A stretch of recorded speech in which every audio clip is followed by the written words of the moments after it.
Merci, voilà donc pour l'info. Au retour tout de suite dans nos studios à Paris sur BFM Business avec notre invité. Bonsoir Bruno Bouygues. Bonsoir Jérôme Norris. Merci beaucoup d'être avec nous, on est ravis de vous recevoir. Vous êtes le PDG de GIS, une ETI industrielle. On est dans les hautes technologies, spécialiste notamment des chargeurs de batteries et matériel de soudage. Alors GIS, vous me dites si je me trompe, mais c'est environ 750 personnes. Tout à fait, vous avez raison. Croissance à 2 chiffres, plus de 100 millions d'euros de chiffre d'affaires. Vous exportez dans le monde entier, si bien que quoi, la France, là, c'est devenu un marché trop petit pour vous? Alors vous avez raison, on est dans le monde de l'industrie 4.0. C'est le monde des machines connectées. Ouais. Et pour avancer dans cet univers des machines connectées, il faut servir des marchés qui sont très grands. Bien sûr l'Europe dans un premier temps, et puis après rapidement l'Asie, qui sont pour nous une terre de croissance très importante, et on en parlera aujourd'hui. Parce qu'effectivement, c'est pas un scoop, l'usine 4.0, enfin le secteur de l'usine, ça bouge extrêmement vite. Et les changements, c'est pas tous les 10 ans, c'est toutes les semaines quasiment. Vous avez raison. Si je prends le cas de notre industrie, il y a, on va dire, 20 ans, c'était la science des transformateurs. Il y a 10 ans, c'était la science des cartes électroniques. Aujourd'hui, c'est la science qu'on appelle de big data. Oui. Et les coûts de recherche pour fabriquer ces machines s'envolent. Quand on faisait un transformateur, un pays de 60 millions de personnes suffisait. Quand on fait une carte électronique, l'Europe, 400, 500 millions, ça va. Ouais. Lorsqu'on commence à parler big data, il faut taper le milliard. Et donc, il faut vraiment essayer de vendre dans un maximum de pays. C'est pour ça qu'on est parti rapidement à l'international pour aller toucher ce milliard de personnes, pour être capable d'avoir l'effet d'échelle. Et la moitié de votre production aujourd'hui, c'est à l'étranger? Tout à fait. On a une usine en France, une usine en Chine. On construit une 3e usine actuellement en France. Et puis la 4e sera sûrement aux États-Unis. La Chine, justement, venons-en, elle a une place très importante pour vous aujourd'hui. Pourquoi? Alors la Chine est très importante. Premièrement parce qu'il y a un écosystème de fournisseurs qui est exceptionnel au niveau de l'électronique. Il y a aussi un marché domestique qui est très important. Et entre cet écosystème de fournisseurs, d'universités, de talents, dans des industries nouvelles, plus ce marché, eh bien, en fait, on a décidé de s'y installer il y a longtemps, en 99. On parle de haut de gamme à la française. On peut faire du haut de gamme avec des fournisseurs chinois?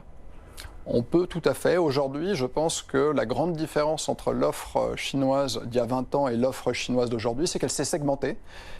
Et petit à petit, on voit l'émergence de grands champions chinois qui arrivent. Comme un peu en Europe, on commence aussi à voir l'émergence de grands champions européens.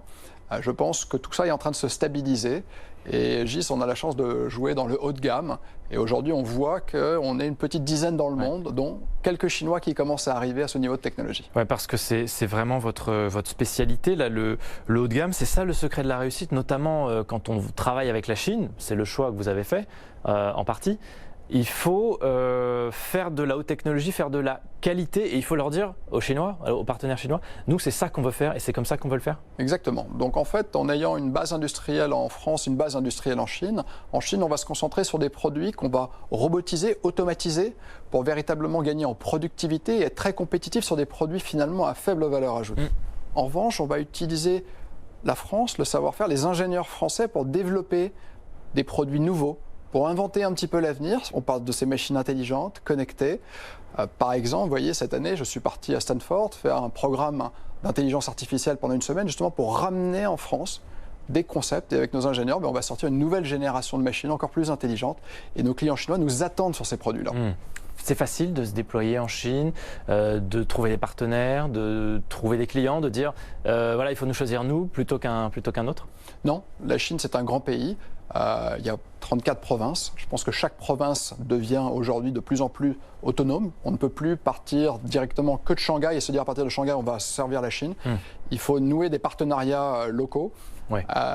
Et aujourd'hui, ce qui est très très intéressant, c'est que la distribution dans mes produits commence à se structurer. Il y avait un peu le Far West pendant 20 ans, mais on sent une consolidation qui se met en place, on sent des leaders qui commencent à émerger avec des systèmes informatiques, des philosophies un peu à l'européenne ou à l'américaine. Et avec ces leaders qui ont étudié dans le monde entier, qui ont envoyé leurs enfants voyager, eh bien, il y a des partenariats, que ce soit commerciaux, techniques ou même d'actionnariats qui se mettent en place, qui sont exceptionnels. Même, voilà, c'est facile, d'après ce que vous nous dites, plutôt de se déployer. On trouve toujours des moyens. Dans le contexte de guerre commerciale, ça facilite, ça rend les choses plus difficiles. Est-ce que ça change quelque chose?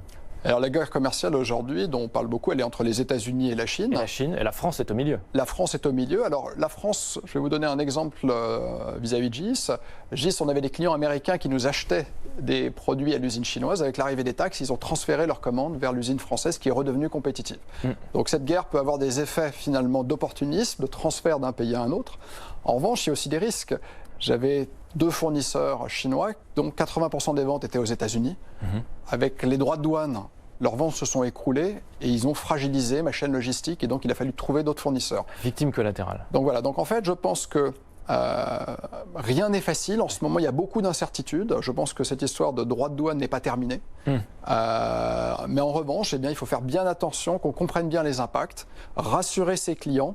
Et c'est une des raisons pour lesquelles je vais parler de la 4e usine demain, qu'on s'installera aux États-Unis, parce qu'il faut des usines localement pour servir localement ses clients. Et nouer des relations de confiance aussi entre les entrepreneurs français, entrepreneurs chinois. Vous faites d'ailleurs partie de la France China Foundation. Un mot là-dessus? Oui, tout à fait. Donc c'est une très belle association. Il y a aujourd'hui 200 Young Leaders qui appartiennent à cette fondation. Ça a été créé en 2012. Et son but est de créer un pont culturel, mais aussi économique entre la France et la Chine. Il y a beaucoup d'initiatives, mais celle-ci, je voulais la signaler à l'écran parce qu'elle est admirable.